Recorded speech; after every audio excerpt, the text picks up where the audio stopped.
Hi, welcome to Trinity Wesleyan Church Online. We are excited to have you here. I'm Pastor Aaron, and we wanted to share the good news with you today. We've been praying for you, and we're excited that you're tuning in to today's service. So go ahead, sit back, relax, and be ready for God to speak to you today.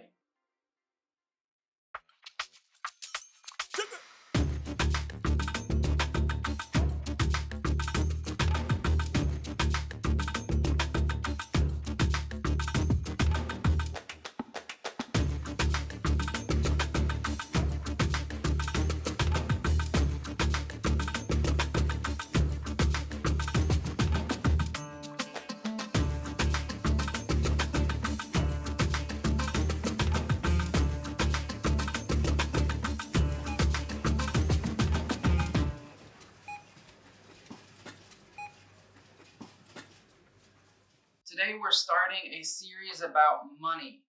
And a lot of people are like, the church is asking for money. That's not what we're doing today. We are talking about money because there's so many statistics that people are asking about in the church, out of the church. So we're going to talk about it because Jesus talks about money. Many places throughout the Bible talks about money and who God is and how we can trust him. So that's why we're going to be starting off. But before we really get into today's service, um, we're gonna I'm gonna give you some stats about money, and these stats come from studies from Bloomberg and the Bureau of Labor Statistics, and it's very interesting what our culture is thinking about money. It's very interesting what people know about money. So first off, 34% of people feel financially secure. And this was in the fourth quarter of 2021. So not long ago, that was 34%, which is down from 48% in the first quarter of 2021, which is a huge change, a drastic change. And this includes stimulus checks. This includes all the extra stuff that the government was giving people to help people through coronavirus and COVID-19 and trying to help people. And people are actually less financially secure at the end of 2021 than they were at the beginning. It dropped 14%. People say that $128,000 is where they feel most financially secure, but the median income of Delaware is $67,000 per household, or $33,500 for individuals. It was the exact same people surveyed. The people that were making about $67,000 per household felt like they would be more financially secure at $128,000. I know I would be, but these people feel that they need 50% more to feel financially secure. Wow, that's crazy. That's something that we couldn't think about. Like, anyone know how to double your income tomorrow? I wish I could just double my income tomorrow and just know how to do it tomorrow. Yeah, 50% more would be great. It would be awesome. I would feel financially secure because I had all this money. They also say that 37% of people say that $100 expense would make them anxious. $100 could be school fees. It could be a random trip to urgent care. You go in for an oil change, but also needs the transmission fluid flushed. The power goes out. And then the cold groceries go bad, and that's $100 just to fill up your freezer and your fridge right there. And they say that 37% of people say that $100 would make them feel anxious. 50% of people said that their debt is unmanageable. That credit card, student loans, car loans, house payments, whatever that is, they say that 50% of people, they say that their debt is unmanageable. They have no way to figure out how to manage it. Over 70% of Americans' retirement plan is to, get this, just keep working. That's not a retirement plan. That's a working plan. That's not thinking further ahead. Over 70% of people just assume that they're going to keep working. 59% of people live paycheck to paycheck. So 6 out of 10 people live paycheck to paycheck, and they're getting low on their money, and then the next paycheck comes and they're okay for a little bit. They say that financial literacy is at an all-time low. 24% of millennials, which is 24% of millennials, which is the age group 26 to 41 years old, are actually financially literate. 24%, that's 1/4 of people are financially literate as millennials. And I'm not saying secure, they are literate. They just know about it. 24%. Society is not well off financially or educated financially. And I'm not going to be talking about minimum wage. I'm not going to be talking about the cost of living or inflation. That's outside of this series. And they're serious, but that's not what we're going to be talking about today. We're going to be talking about what we have now. The fact is that people are afraid of their finances. So we're going to go right into the thick of it. So how do you stop being afraid of something? Therapists talk about immersion therapy, which is great for people to go through unless you're scared of snakes like me. And then I'm like, heck no, immersion therapy, no. But immersion therapy, you can think of it like the Wizard of Oz. The Tin Man and Scarecrow and Lion are going, and Dorothy were going in to meet the wizard, and they were all afraid because they saw this huge face, and there was smoke, and there's a booming voice, and then this little puppy Toto opened the curtain, realizing that there was just smoke and mirrors. They realized that the wizard was just a man behind a curtain, not this big person who had magic powers, but he just had all this smoke and mirrors, and they thought he was bigger than what he really was. So when they opened the curtain, they weren't afraid anymore because they saw what it was. So it's not a big deal anymore. So we're pulling back the curtain on money. We're finding the smoke and mirrors of finances, and it's not something big. It's not something scary when you have God. Over these next few weeks, we'll be talking about money matters, the matters pertaining to money. To get rid of the foothold that people have let Satan hold onto them and hold them back, we're getting rid of that. We're not letting Satan have that foothold anymore. And he's saying, pay no attention to the man behind the curtain like the Wizard of Oz. Pay no attention to that man behind the curtain. It's just this old man. But Satan uses money to hold Christians back. But when you find the truth, Jesus says, if you abide in my word, you are truly my disciples, and you will know the truth, and the truth will set you free. Now that's something people like, free. Everybody likes something free. The truth is free. Truth is freedom. You want to live free, so you live in Christ. Even if you're financially well off and you feel secure with your finances, you will still hear something from God through this series. And sometimes having too much money, our relationship with God is skewed because you say, I can handle this. I have this set aside. I know exactly what's going to happen. And sometimes we don't have faith to trust God because we've trusted in ourselves. Even if you're financially secure, you can also hold on to these truths to help somebody else down the road who may not be financially secure. So we're going to be starting in Genesis. We're going to be starting in Genesis chapter 15, verse 5. It says, look up at the sky and count the stars, if indeed you can count them. Then he said to him, so shall your offspring be. And God was speaking to Abraham at this point. He was talking to Abraham, and Abraham didn't have any offspring at that point. He was very old. And God says, look up at the sky and count the stars, if you can count them. I doubt you can. I saw a random number that said there's 100,000 million stars. And I couldn't even find how many zeros that was. That's how many zeros there are. And is God saying that that's how many children he's going to have? It may just be hyperbole, and he's just saying this. Just imagine big, dream big. But what I'm saying is, you're going to have a lot of offspring from you being faithful. You're going to have a lot of offspring. So in Genesis chapter 16, Abram was 86 years old, and they still hadn't had a child yet, even though God had already told them that they're going to have generations and generations, and his children, the number of children would rival the number of stars. And they still didn't have him, and so his wife Sarai wanted a child, and so she said, go have relations with my servant Hagar. Sarai said, go have relations so we can have a child. Maybe that's the way that God is supposed to do this, that we're supposed to do this. And then their son Ishmael was born when Abraham was 86 years old. And he remembered the promise from God as well and wanted to do it his own way. A lot of times he tried to do it his own way because the promise hadn't been fulfilled. It's already been a long time since God had promised that. And he still hadn't had a child. So Sarai said, have relations with my servant Hagar. And a lot of times God has promised us something, and we try to take it into our own hands. It's not soon enough for us. I want it now. We want that instant gratification. Okay, God, thank you for the promise. Where is it? It's like when we go to fast food, like how fast can your food really be and be that good? Usually if it's fast, it's not that good.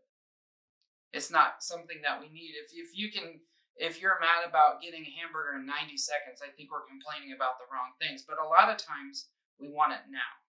I ordered this is what I got, give it to me. Taking God's promise into your provision is not trust. It's saying, God, I got this from here.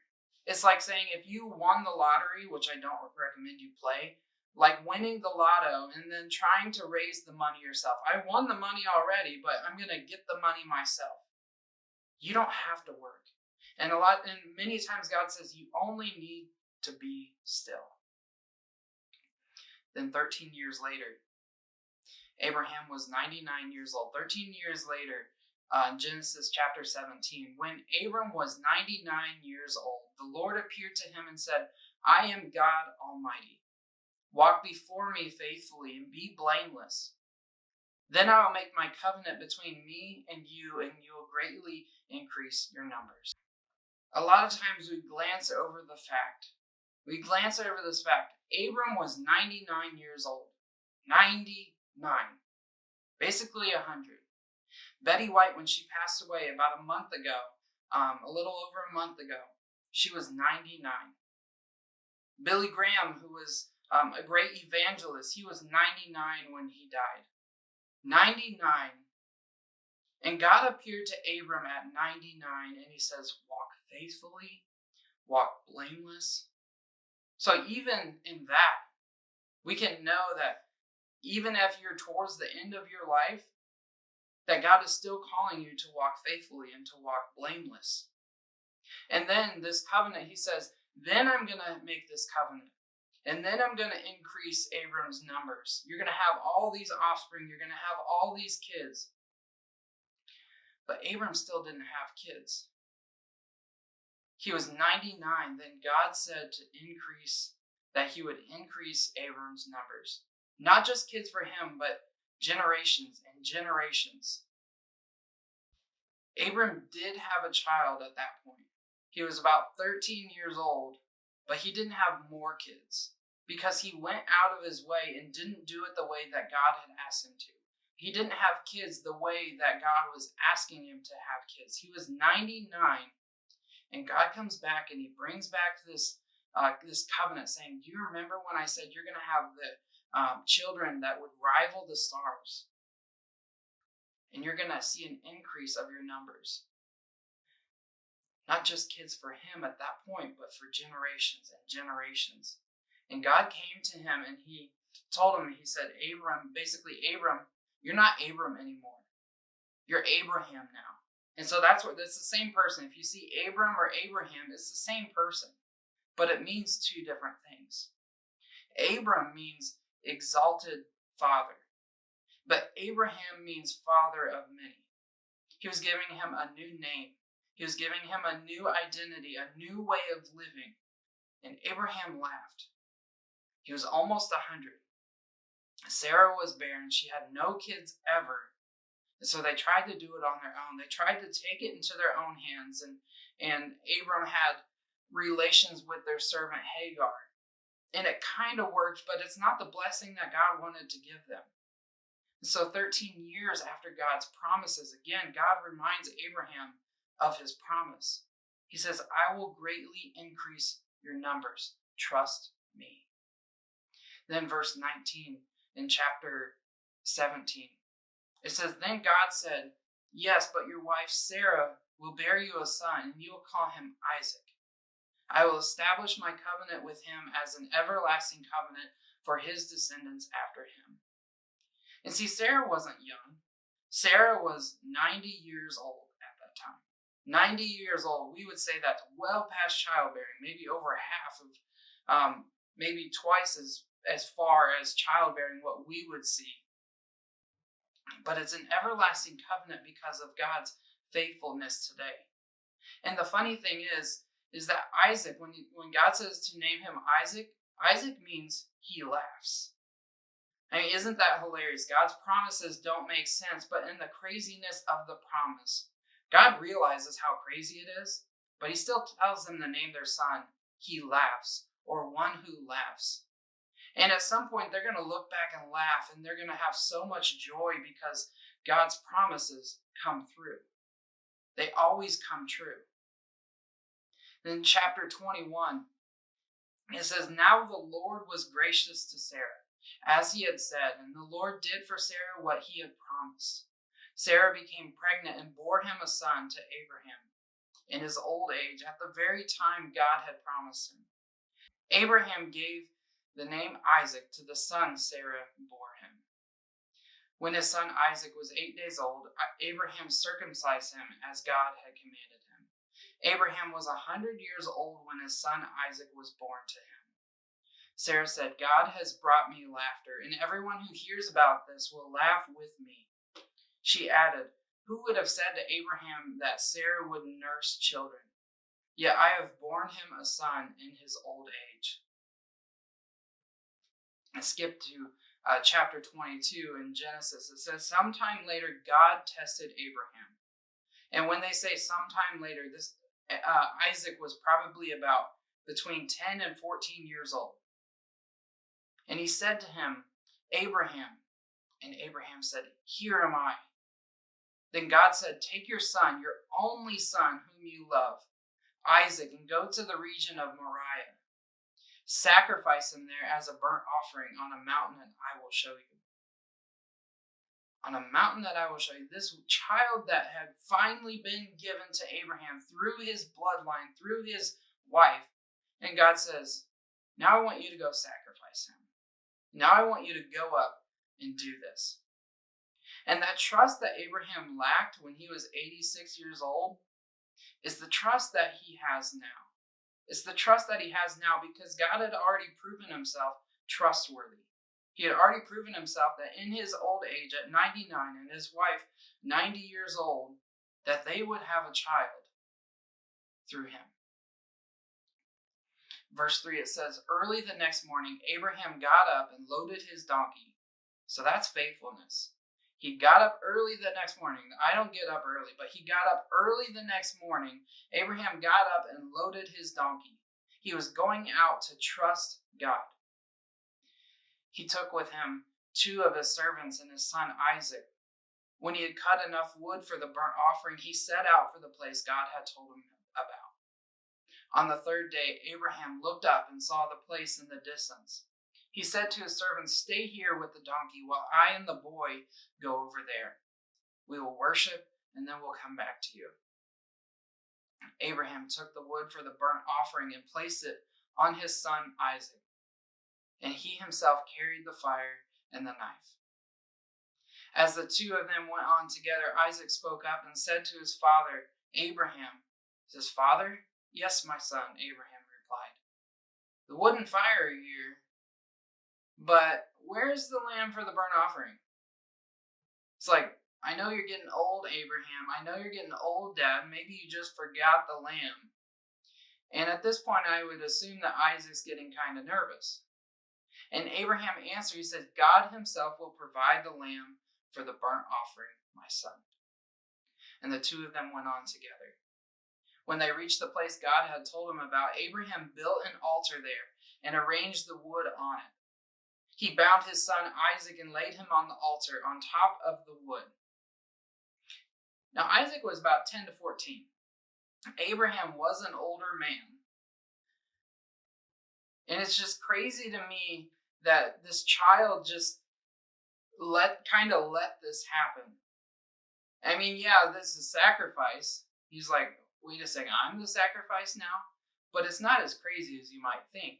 If you think back in the Old Testament times, there were sacrifices to other gods that they would sacrifice children. So it's not a crazy thing, but it's crazy in our religion.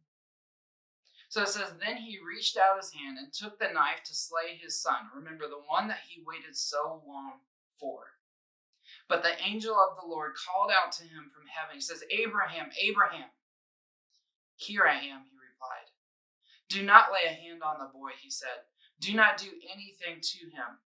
Now that I know you fear God, because you have not withheld me from your son, your only son. Abraham looked up, and there in the thicket he saw a ram caught by its horns. He went over and took the ram and sacrificed it as a burnt offering instead of his son. So Abraham called that place the Lord will provide, and to this day on the mountain of the Lord it will be provided. His only son. And God comes to him and says, now I know that you fear me, now that I know that you trust me and you have faith in me, because you have not withheld me from your son, I'm going to provide something else. I'm going to provide a sacrifice. I know that you are trusting me. When we have communion with God is where the provision is given. And it's like a lot of times God is saying, like, you want me to bless something that's not good for your life? He's saying, I don't provide for that. That's not what this is for. You want me to bless you for not listening to me? Like, I can't reward my kids for disobeying. And if I came up and say, hey, don't smack your sister. You want a cake pop? Hey, don't disrespect me. Hey, you want to stay up late and watch a movie and have candy? Like, that just doesn't make sense. It doesn't make sense. So it's the same as with God. He is our Father. He's not going to reward us with something that's not good for us. He knows it's not good for us. And so he's trying to help us be closer to him. And so he can give us the things that we desire and the things that we want. What the series is not about is about how much money you're going to make and how many gold-plated toilets that you're going to have and all these expensive cars. This is not what it's about. If you are coming with those reasons, that's not what it's about.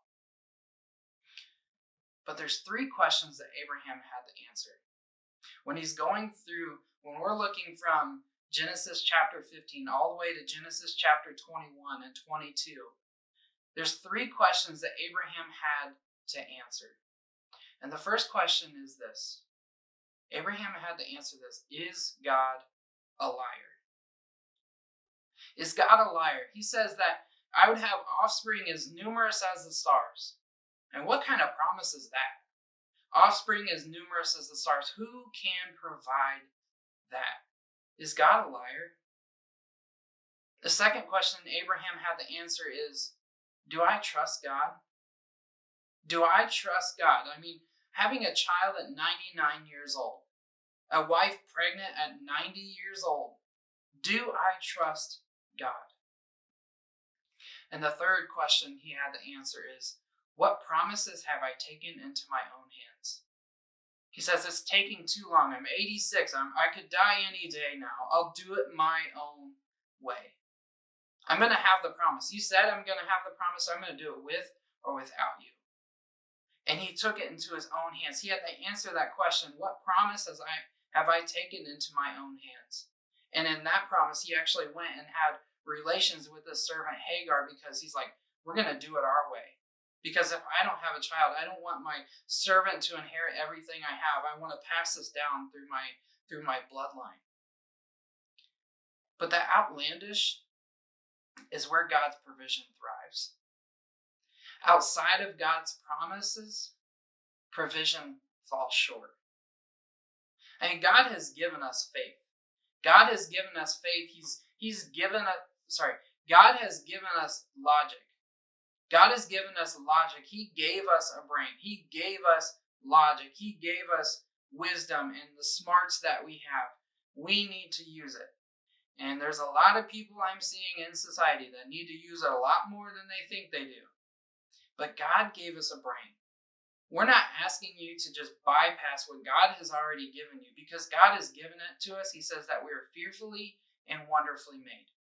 God did give us a brain, and he gave us logic to use. But on the flip side of that, there's faith.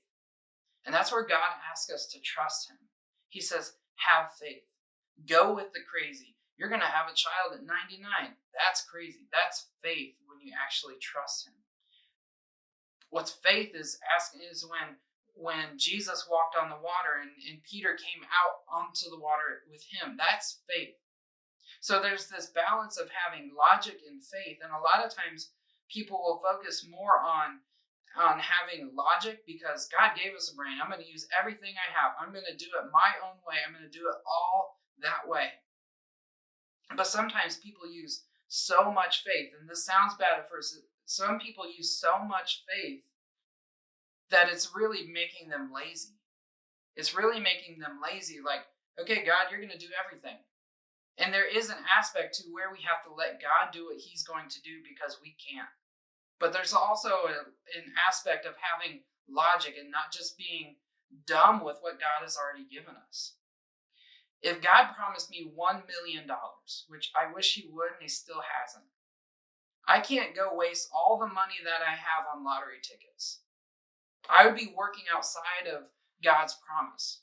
And logically, that doesn't make sense. If I spend all that money, it does not make sense because God never told me to go buy all the lottery tickets.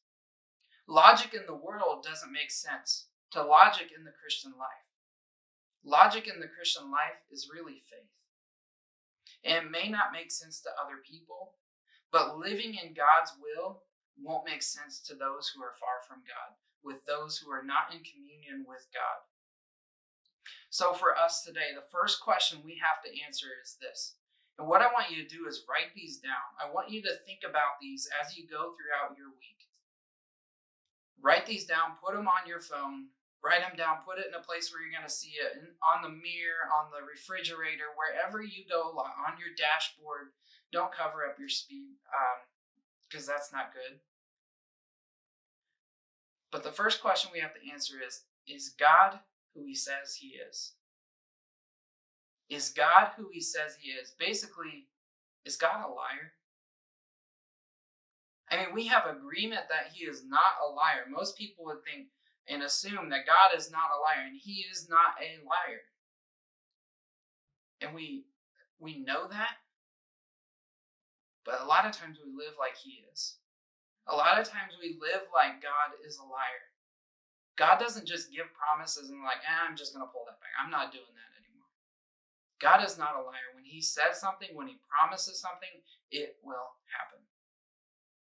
The second question that you have to answer, go ahead and write this down. God is asking you this today. God is asking you, do you trust me? Do you trust me? Do fill in the blank. Do I, Aaron, trust God? Do you fill in the blank? Do you trust God? Do blank trust God? And this isn't surface level. This isn't surface level, but it's deep down. It's I'm going to talk about the head and the stomach and the hands, and it doesn't make sense right now, but it will. Do you trust God in your head? Do you trust God in your stomach? And do you trust God in your hands? Do I trust God in my head is a Sunday school answer.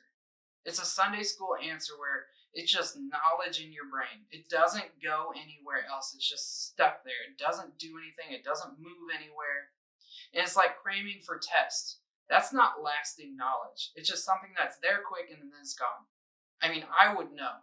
A lot of times I was up till 4 a.m. cramming for a 7:50 a.m. class. And then after the test is gone, I remember Old Testament with Dr. Wilbur Williams. After that king's test was done, where we had to know all the kings of Israel and if they were good, if they were bad, about what time they were alive, and all these things, I couldn't tell you most of those now. After that test, it was gone because I didn't need it anymore because I had crammed. I was staying up all night, and there was one time I was finishing the final paper of my college career. And this professor always says, work on this the whole semester. Work on this the whole semester. You can't wait till the last minute. But I waited till the last week to finish a 100-page paper, which is not smart. So me and my friends were all working on the same paper. We're all cramming. We're all writing and typing as fast as we can over this week. And the last night, we're all working to finish this basically 100-page paper. And so at one point, we were so hungry. So me and my friends went to McDonald's at 5:30 in the morning. We had not gone to sleep yet. But guess who was there? The professor. And he was all rested, and we hadn't gone to sleep yet. And he asked us, how's it going? Why are you guys here at 5:30 in the morning? Well, we've been working on your paper all night. So I finished the paper at 7 a.m., but I had a class at 8:55. So if I fell asleep, there's no way I was going to wake up to turn it in. So at one point, I just walked all around campus for about an hour and a half until I got to go turn in my paper, and then I just crashed. I don't remember anything on that paper. It was just something that was in my head for a short time because I needed it just for that little bit. I had no clue what was on that paper. So do I trust God in my head? Do I trust God in my stomach? And that sounds weird, but it's further than just knowledge. It's further than just believing, but it hasn't really changed your life yet. It's something you believe, but it moved from the head to the stomach. And I say stomach because the Greeks believed that the soul was actually in the stomach, not the heart, where a lot of people talk about your soul being in your heart. The Greeks believed that it was in your stomach. I mean, you think about when you get bad news, your stomach flips.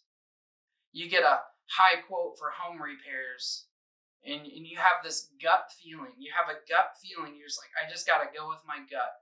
Not go with my heart. I got to go with my gut. Because gut is something deeper. And you think about when you have nerves and when you have anxiety, and it causes expelling of your bowels.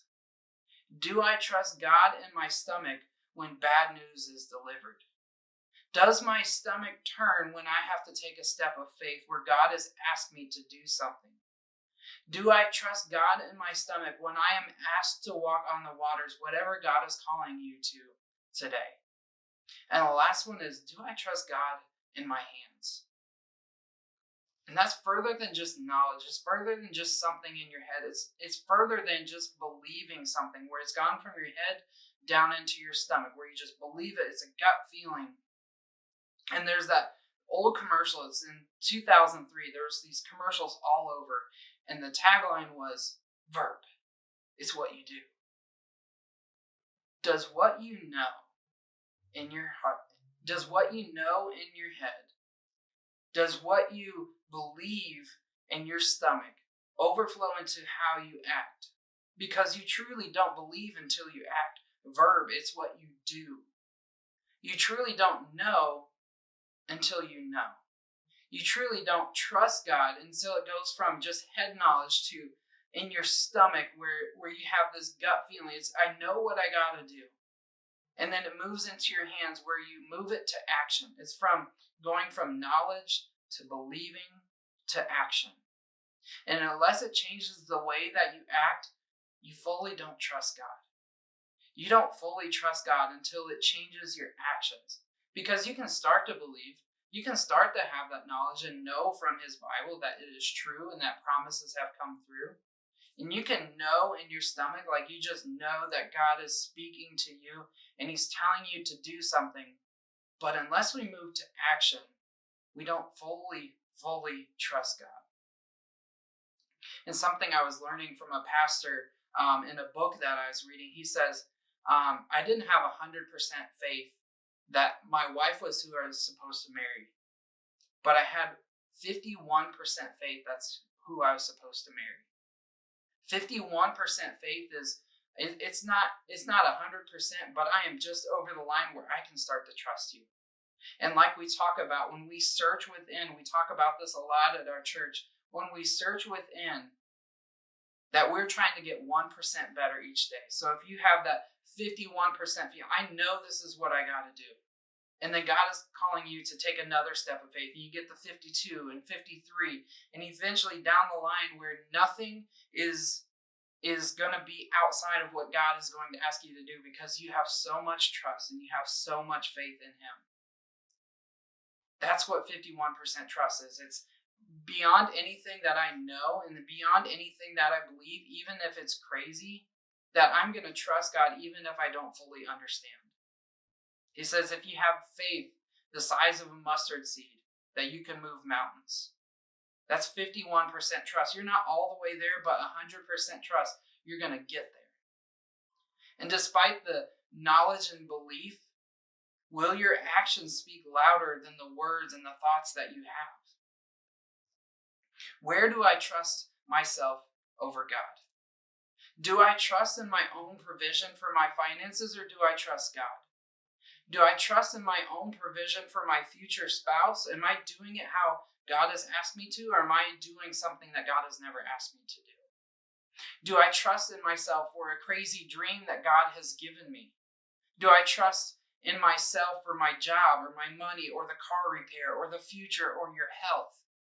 Are you trusting in yourself, or are you trusting in Jehovah Jireh, the one who provides? When God had provided the ram in the thicket, and Abraham said, "You are the God who provides. You're the God who provides. It's not me. I didn't provide that ram." But it's saying, God, I trust you in every single thing. So this week, ask yourself these questions. Write them down. Put them on a sticky note. Ask yourself these questions. Is God a liar? Is God true? Number 2, do I trust God with my head, my stomach, and my hands? My knowledge, my belief, and my actions. And the last one is, where do I trust myself over God? Where do I trust myself over God? So that's exciting. We're starting to talk about money matters, the things that matter pertaining to money. And we're going to keep talking about it, but this is just the intro. So if you're excited about this, next Sunday, we're going to have another sermon and we're going to keep going because we know that God has asked us to believe and have faith in Him more. And so we're going to be talking about some crazy things and it's going to be fun. So make sure you tune in next week and we'll see you next week.